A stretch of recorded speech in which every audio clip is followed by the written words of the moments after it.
had not been touched since 1986. So President Reagan was in office the last time anybody did anything about it. But you changed the game on that, and I was proud to lead that effort in the Senate. And so on behalf of moms and dads, on behalf of grandparents and sisters and aunts and uncles and brothers and people who are looking to expand their family, we say thank you. Thank you for all you do to support families in this country and make a healthier environment and an easier one for us to grow the very most important thing. Great, thank you. God bless. So nice. Thank you very much.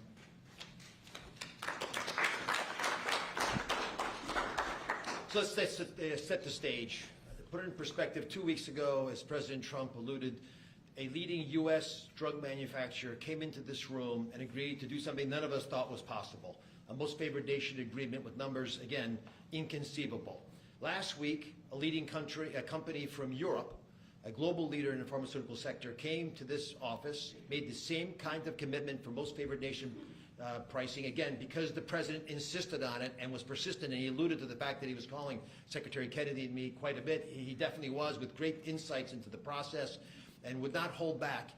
But I think what you're seeing today is something even larger. It's larger because we're now showing that MFN is a tool that can get other initiatives going as well. We are revealing perhaps the most important MFN opportunity at all because it's about procreation. It's about babies.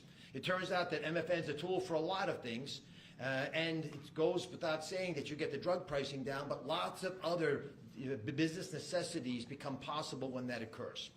So Secretary Kennedy and I, who's a wonderful leader, talk frequently about family. I think the reason he's a great leader, and the president as well, is because they have large families and they take pride in the joy that it gives us. But many families, as Senator Britt alluded, do not have the ability to have children. But it turns out that it's about 1 in 3 families, a much higher number, that don't have the number of babies they desire. They're under-babied.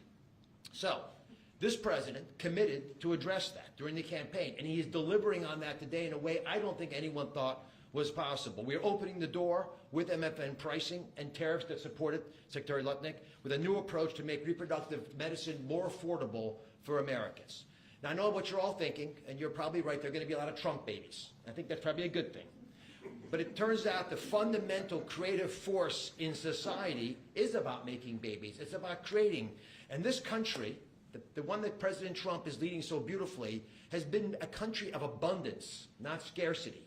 To have abundance, you have to address the fact that we had 3.6 million babies last year, which is beautiful, 3.6 million miracles. That's 500,000 less babies than we would ideally have had, even to replace our current population.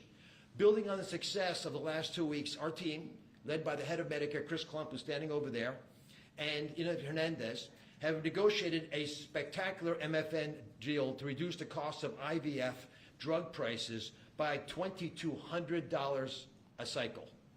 That's nearly half of the price that it had been. The most prescribed drug in this category in America, made by India Serrano, is described over here. And you'll notice, President Trump, these are discounted from $242 to $10. I don't know what the math is on that. We can't even calculate it. A lot. It's a lot. It's too high to calculate without a more studied approach. But I give it up there because that number of $10 will apply for every American who earns less than $115,000 a year. That's 70% of the American people. The remaining folks who are able to make more will have to pay a tiny bit more, but it's still most favored nation pricing, no different from what the Europeans are willing to pay. Now, to make this deal happen, Chris and Inma had to do something special. They had to actually not just get the drug price down, but get the middlemen to let it go as well. And Mr. President, we've met with the middlemen in the past. They're now joining the MFN movement. I want to thank Express Scripts Freedom Pharmacy and then CVS's Specialty Pharmacy because they were willing to stand up and do the right thing for the American people by answering the president's call and slashing their prices.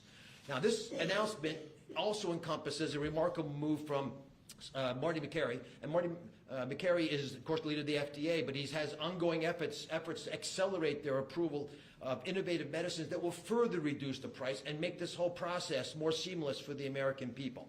Now, you're about to hear about a spectacular new program that's been alluded to But one of the architects of that program, Heidi Overton, Deputy Director of the White House Domestic Policy Council, is going to take us through the exciting details of what this is going to offer for the American people, especially those who are in the workforce. But first, we think you should hear from Libby Horn. Libby's EMD Serrano's head of fertility. She brings both professional expertise and a personal connection to this work. She has 3 beautiful daughters, and she has personally benefited from reproductive medicine that has shaped her family, and her company made today's spectacular MFM pricing possible. Libby. Thank you, Dr. Oz. Thank you, Mr. President.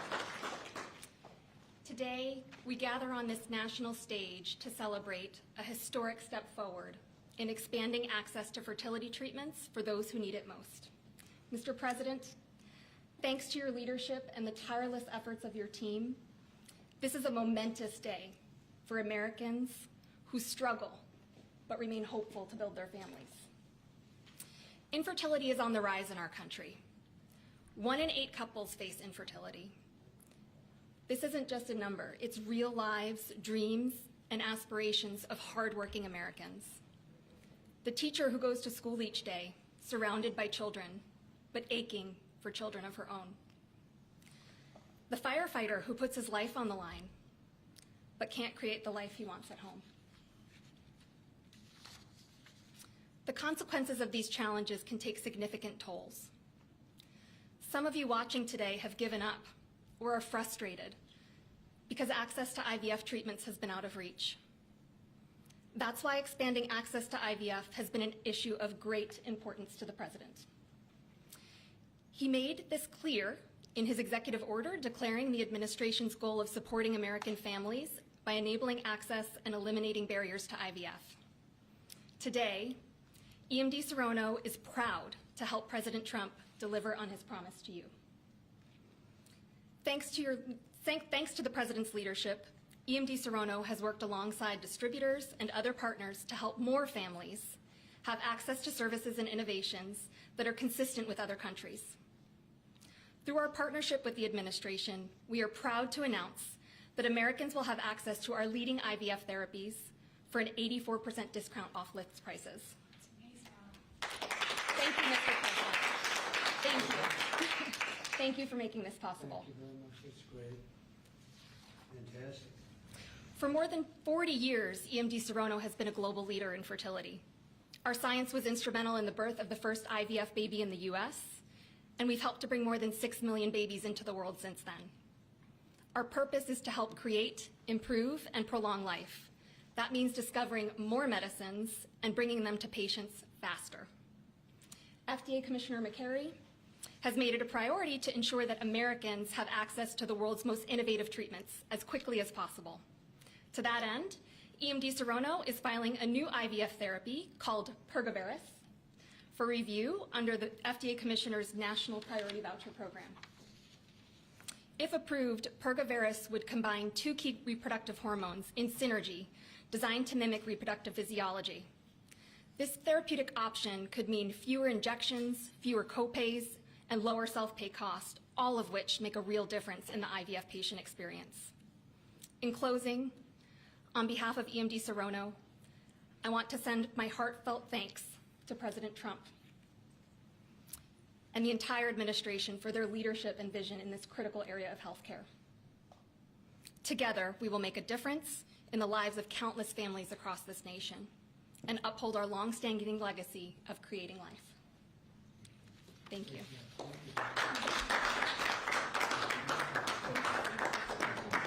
Wonderful. Mr. President, thank you for your bold leadership that's allowed our teams to go far beyond what anyone thought was possible. On behalf of the Domestic Policy Council and Vince Haley here, we would like to also thank all the agency partners and the stakeholders that we worked with to get to the solution today that will make a real impact for families. Specifically, today's historic actions, 4 in total that you see, are made possible by coordination of all of the White House team and 7 agencies, many of who are represented here, and their teams that have worked tirelessly. As you described, Mr. President, the current system isn't working. 7 in 10 Americans don't have coverage to IVF. They face high costs and uncertain outcomes. And there's intense demand for fertility benefits. 65% of Americans say that they would leave their current job just because of fertility benefits. So you asked us to lower costs and to fix the broken incentives in healthcare. In addition to lowering the cost of drugs by 73% or $2,200 per cycle, which if you missed it, most people require 2 or 3 cycles. So that's significant savings for families. I'm also going to briefly outline the new solution for coverage. This is a new fertility benefit option that employers can immediately offer to their employees starting today. This afternoon, the Departments of Labor, Health and Human Services, and Treasury will be releasing guidance that, for the first time, creates a legal pathway for employers to offer fertility benefit packages to people that need them, similar to how dental, vision, and life insurance are currently offered. This will be followed up by a regulation. These benefits can address the continuum of fertility needs, from the root causes of IVF, which Secretary Kennedy is working on very hard at HHS, to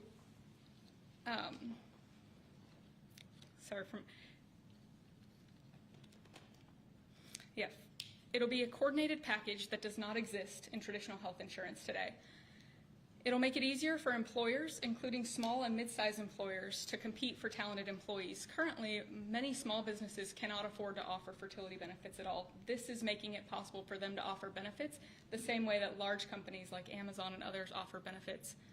This is a pro-family benefit expansion that will transform clinical outcomes by addressing fragmented coverage and care. I'm a physician by training, and it's very important that we have high-quality care. Fertility benefit companies are poised to offer packages that have reported so far roughly 25% higher live birth rates for those that seek care compared to those that don't have such benefits. They also report fewer cycles to achieve pregnancy, improved natural pregnancy rates through better care before you need IVF, and reduced chance of miscarriages, a 21% reduction in miscarriage rate. Leading physicians in the field have also relayed that these types of benefits significantly improve the patient and doctor experience, allowing both to focus on care rather than navigating the bureaucracy. These impacts are very personal. Here with us today are my good friends, Congressman Richard Hudson of North Carolina and his wife, Renee Hudson. Both have worked in public service for years, including Renee for all 4 years of your past administration, Mr. President, and they struggled with infertility. Today they have a beautiful son who's their pride and joy. He's an amazing boy. But they also suffered multiple losses throughout their fertility journey, something that is very common. Unfortunately, too many people go through the hard, arduous process of IVF and still result in a miscarriage. So today, your option is not only saving money, it's going to improve the quality of care significantly. This new benefit option simultaneously represents the greatest opportunity to expand coverage of IVF that the federal government has ever taken, while also improving the care delivered. Additionally, and very importantly, it gives employers maximum flexibility to design benefits that are consistent with their values. Put simply, this new fertility benefit option means lower costs and more healthy babies. So today, this announcement, we are realigning the industry towards the simple metric of more healthy babies at lower costs. I would now like to introduce Samantha Bush, the wife of NASCAR driver Kyle Busch, who's been a leading advocate for IVF access and affordability after your own infertility journey. Thank you, Mr. President. Hello, everyone. My husband, Kyle, and I battled infertility for over a decade before being blessed with our 2 beautiful children, Brexton, who's 10, and our daughter, Lennox, who's now 3. But our journey was long and painful. We faced 6 rounds of IVF, multiple miscarriages, multiple failed cycles, and countless moments of heartbreak. We faced the roller coaster of hope and devastation that so many families know all too well. Through it all, we held on to faith, each other, and the belief that somehow, someday, God would turn our pain into purpose. We also saw firsthand the staggering financial burden that comes with infertility treatments. Sitting in the waiting room of our fertility clinic, we overheard another couple quietly say that money was the only thing standing in their way of having their family. In that moment, Kyle and I looked at each other, and we knew God was planting a seed in our hearts, a calling to take action. In 2015, that calling became the Bundle of Joy Fund, a nonprofit foundation dedicated to providing financial assistance to couples struggling with infertility.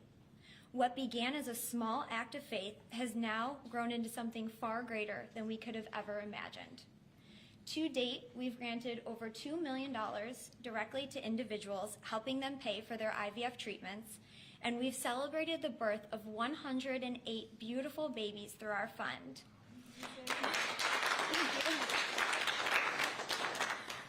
Each baby is a living, breathing testament to hope, community, and God's grace. For every tear we cried, for every shot we gave, every doctor's appointment that ended in disappointment, Kyle and I knew there had to be a greater reason. This was God's plan for us, to use our journey to advocate, empower, and be the voice to those battling in silence. Over the past 12 years, we've worked hard to raise awareness, erase stigma, and bring hope to the 1 in 6 couples that will face infertility. Infertility can be incredibly isolating. It can leave you questioning your faith, your body, and your future. But it can also reveal a strength that you never knew you had inside of you. It can deepen love, it can bring couples closer together, and it unites people through a shared struggle. Our goal has always been to show others that they are not alone, that there is a powerful community of infertility warriors behind them. Today, seeing President Trump acknowledge infertility on a national stage is profoundly moving. It's no longer a whispered conversation behind closed doors. It is a recognized, validated struggle that so many families have to endure. His leadership reminds us that those in positions of power can make real and lasting changes for generations to come. Their willingness to bring this issue forward shows that they not only hear our community, but they truly care about us. Thank you, Mr. President, and to your family for shining a light on infertility and for standing by couples like Kyle and I, for standing by couples who only want to hear the words mommy and daddy, who want to watch our children open their Christmas presents on Christmas morning, who want to see the world anew through the joy in their kids' eyes. Your acknowledgement honors the power of family, faith, and love, the very values that make America the greatest country in the world. It's proof that when promises are made and promises are kept, lives are changed forever. Thank you, Mr. President.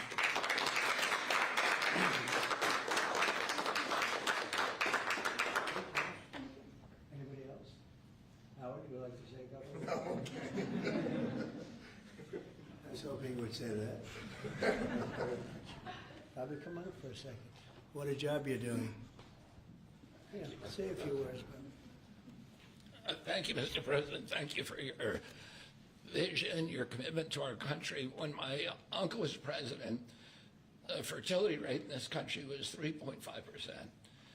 Today, it is 1.6%. The replacement rate, in other words, the amount of fertility that you need in order to keep your population even, is 2.1%. We are below replacement right now. That is a national security threat to our country. And we know why this is happening. And President Trump is addressing the root causes through his MAHA agenda of reducing endocrine disruptors, the exposure to chemicals that decrease fertility. Today, the average teenager in this country has 50% of the sperm count, 50% of the testosterone as a 65-year-old man. Our girls are hitting puberty 6 years earlier. And that's bad, but also our parents aren't having children. Parents who want to have children do not have access. I have 7 children. I feel that God has blessed me with that, and I can't imagine how different my life would be if I did not have that blessing. I want to point out also that this morning Harvard University released a study that showed that the obesity rates have now climbed over 70%. And this, again, is for the same reason we're flooding our kids. We're poisoning mass poisoning a generation of kids with chemicals. President Trump has instructed us to stop these problems at the root cause. He's also recognized that there are people who are injured, people who are not living their life to the fullest, and he's addressing that. Last week, we made GLP drugs available at most favored nation. And this week, it's IVF. I want to thank you so much for that, Mr. President. I saw on an airplane the other day, you said that you didn't believe that you were going to get to heaven. You're doing God's work here. You made peace in the Middle East, which is beyond anybody's imagination. And now you're giving millions of Americans a chance to have babies. And you're doing this while the government is locked down by the Democrats. But this administration has not stopped working for the American people. And that's because of your energy, your commitment, your vision, and I want to thank you for allowing me to be part of it.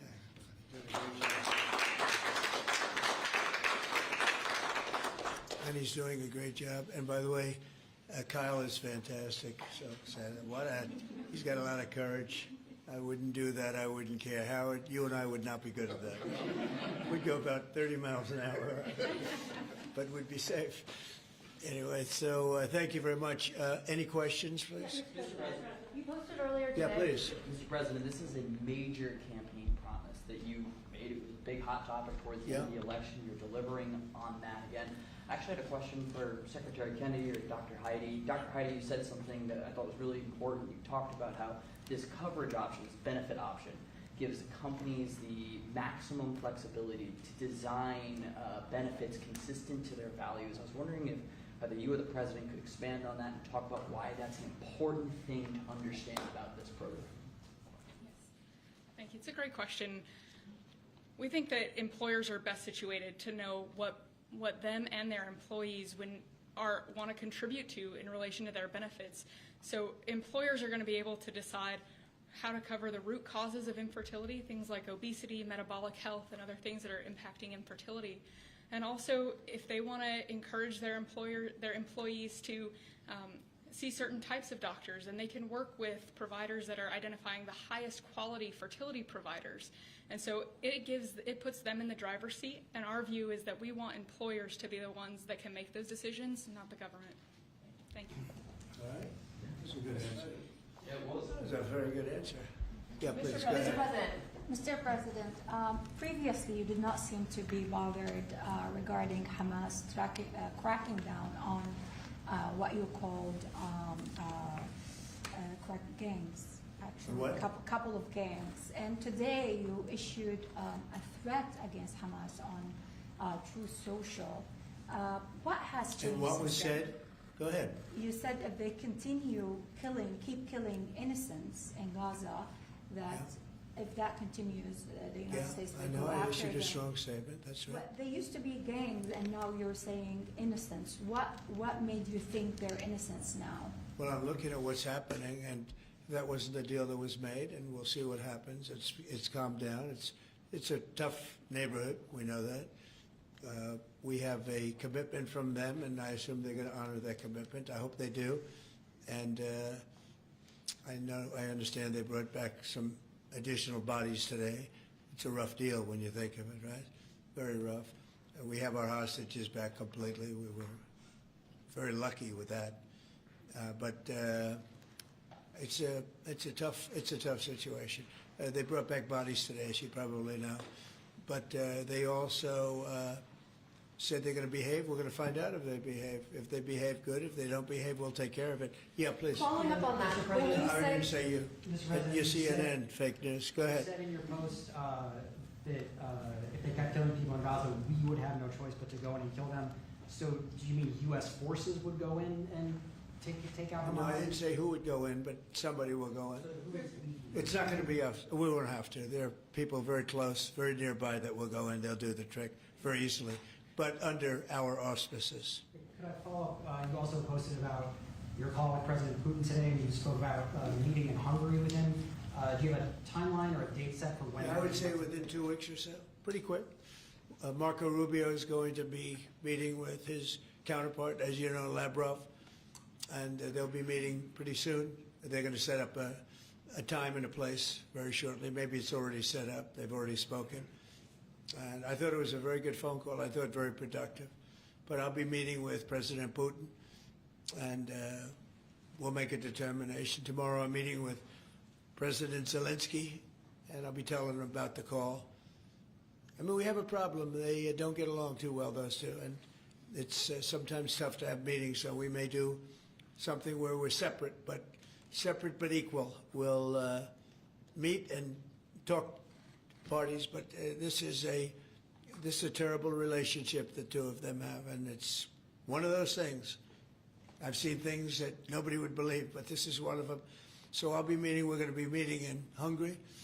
Viktor Orban is going to be hosting, and it's really something that's time. Last week, over 7,000 people were killed.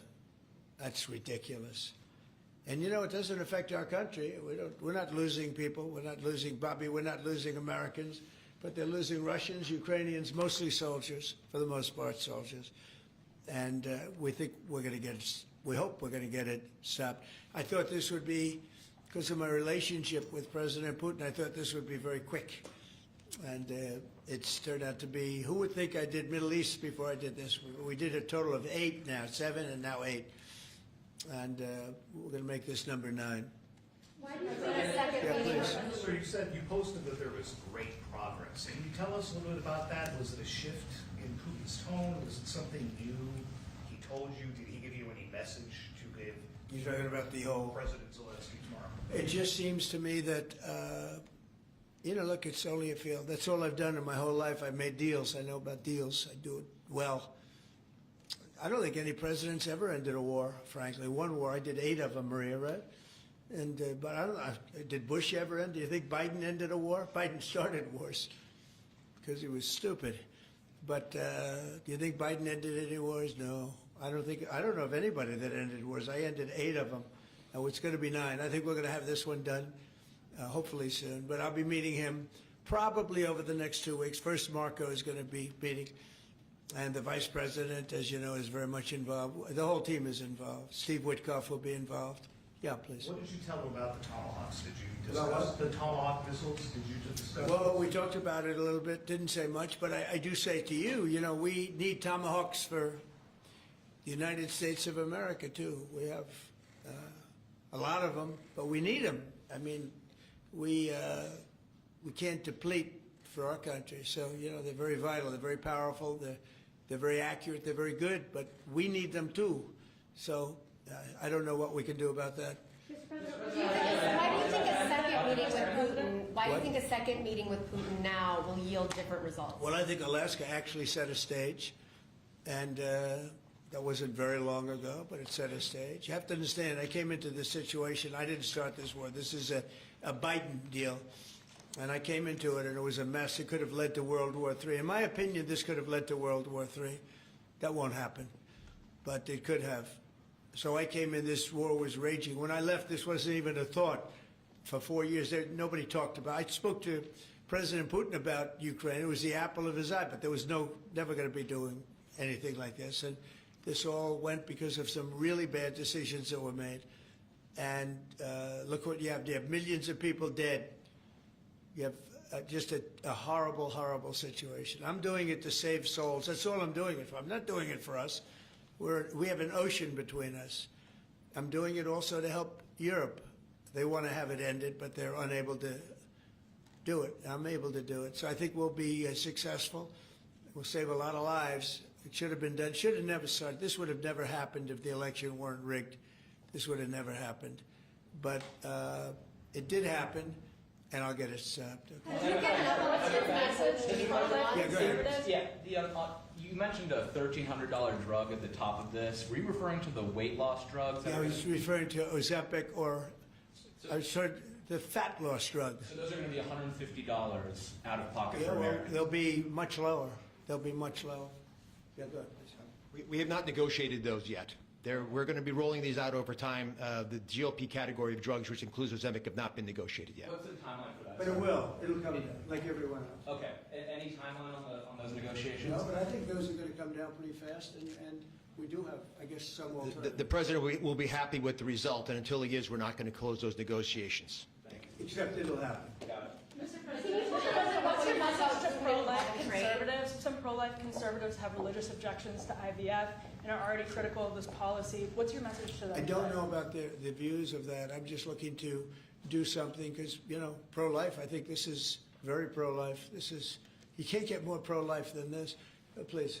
Mr. President, you've been talking about how this new benefit plan will also include root cause treatments for infertility. How will you make sure that those root cause treatments are equally accessible to IVF?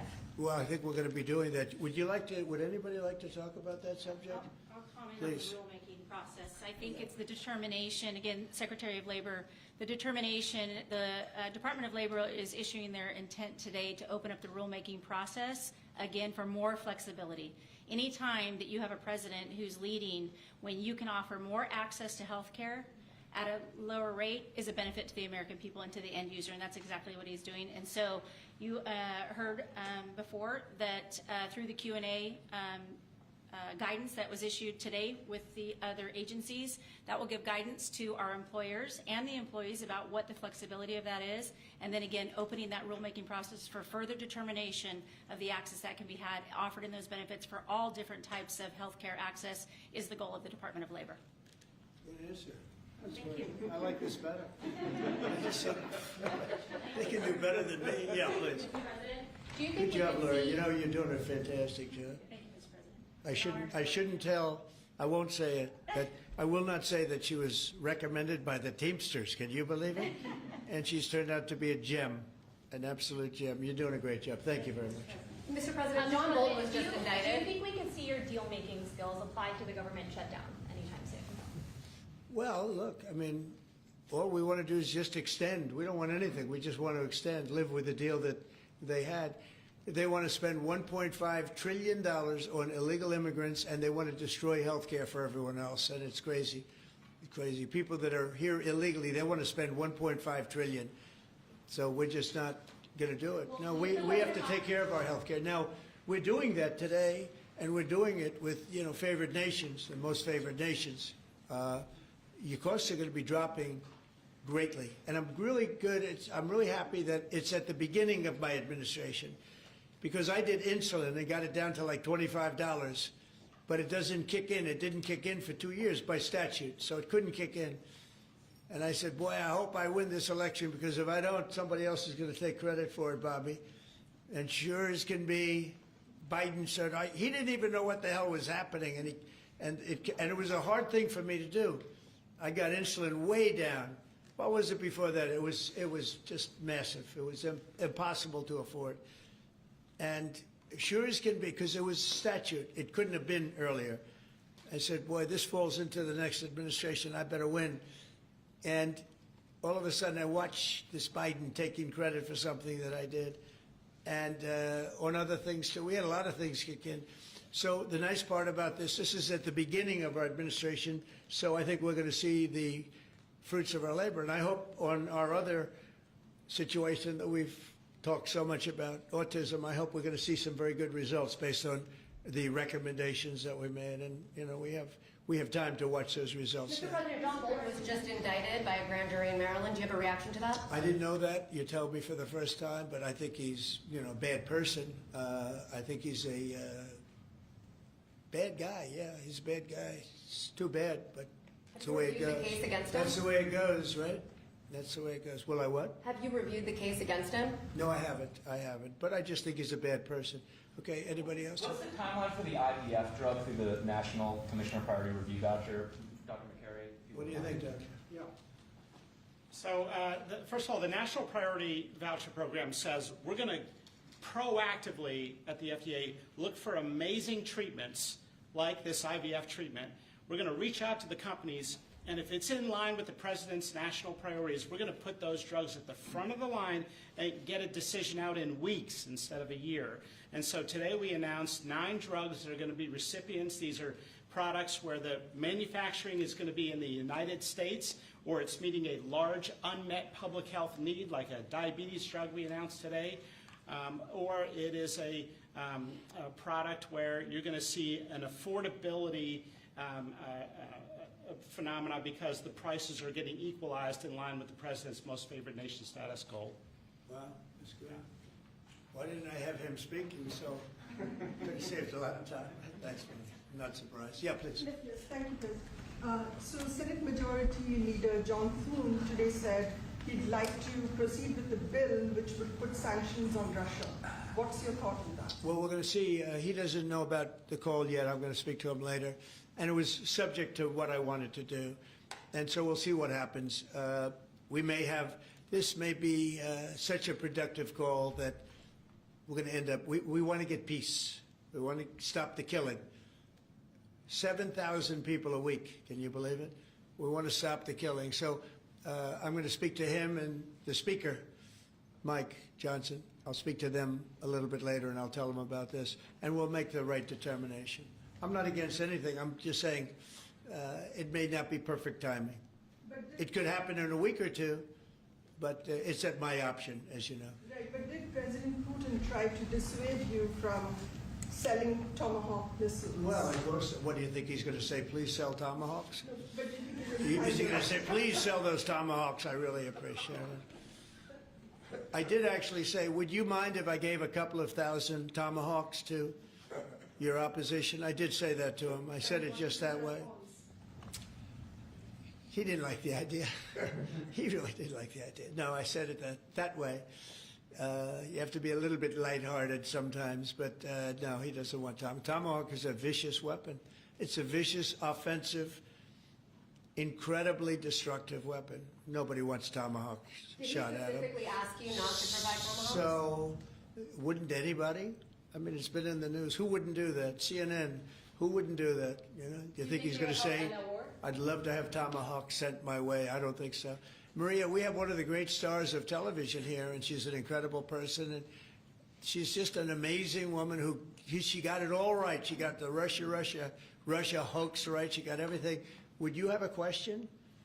Yes, Mr. President. I would ask you why this was so important to you, IVF, and why was autism so important to you? What are you trying to achieve? Well, autism is like a whole different thing. When you look at, it was 1 in 20,000. Now it's 1 in 12. If you look, Bobby, we have different numbers, but 1 in 12, 1 in 28, 1 in 32. There's a couple of different numbers out there, but it's 1 in a very, very different number than it used to be. It used to be 1 in 20,000. And that was not that long ago, 20 years ago or so. And now they had something for boys, for babies, baby boys. It's 1 in 12. I heard 1 in 10, Bobby. I heard another one, different lists. But when you think of that, it's not even sustainable, but there's something artificial. When that happens, that's not like a natural.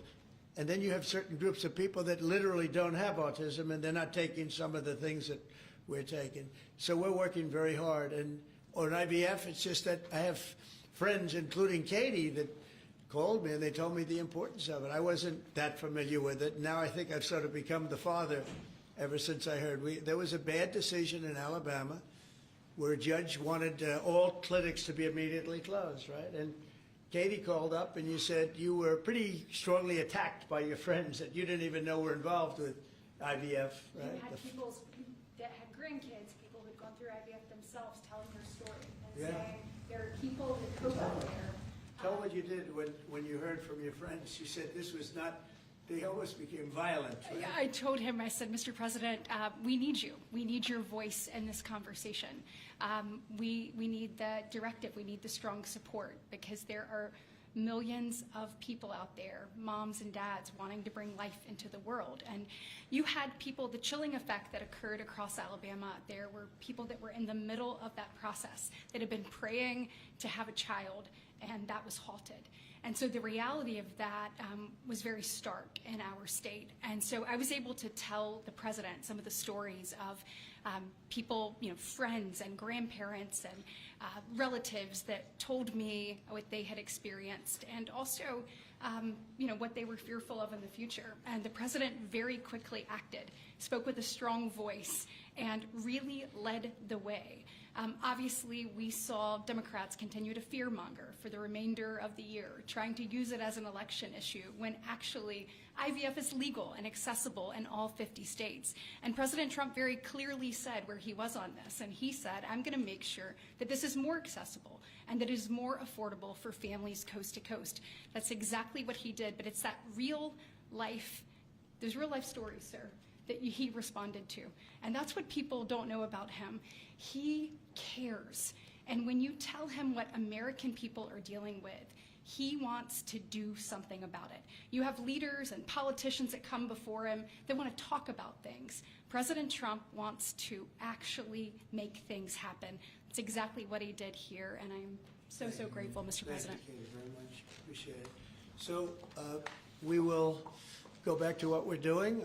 Working again with Marco and with JD and a few of the people on the war, and we're doing a lot of other things also. The economy is unbelievable. It really is. It's been incredible. And I think one of the great numbers that I've ever heard, think of it, over $17 trillion being invested in our country.